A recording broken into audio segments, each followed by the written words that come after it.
Karate శిక్షణలో belt grading విధానం నైపుణ్యానికి ప్రతిబింబమని కరాటే కోచ్ కె శివగణేష్ అన్నారు. విశాఖ నగరంలోని హనుమంతువాక సంజయ్ గాంధీ కాలనీలో షిరిడి సాయి ఆలయం సమీపంలో ఆదివారం కరాటే బెల్ట్ గ్రేడింగ్ పరీక్షలు ఘనంగా నిర్వహించారు. ఇంటర్నేషనల్ ఉకినవానా షోరిన్ రూ సెబుఖాన్ విశాఖపట్నం కరాటే అసోసియేషన్ ఆధ్వర్యంలో జరిగిన బెల్ట్ గ్రేడింగ్లో సుమారు 200 మంది విద్యార్థులు పాల్గొని ప్రతిభ కనబరిచి బెల్టులు, సర్టిఫికేట్లు సాధించారు.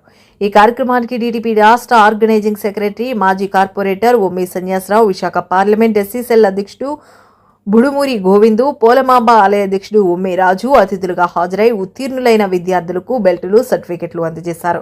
విద్యార్థుల ప్రతిభను విశాఖ తూర్పు MLA Velagapudi Ramakrishnababu, India chief technical director PR Ratnapal, dragon force martial arts academy వ్యవస్థాపకుడు CH Satish Kumar, chief examiner S Nokaraju అభినందించారు. ఈ బెల్ట్ గ్రేడింగ్ పోటీలను IOSS APKA organising secretary A Vasudevarao ఆధ్వర్యంలో నిర్వహించారు. ఈ కార్యక్రమంలో IOSS APKA general secretary S Srinu, treasurer G Vighnesh, vice ప్రెసిడెంట్లు జె గౌరీశంకర్, వి నాగరాజు తదితరులు పాల్గొన్నారు.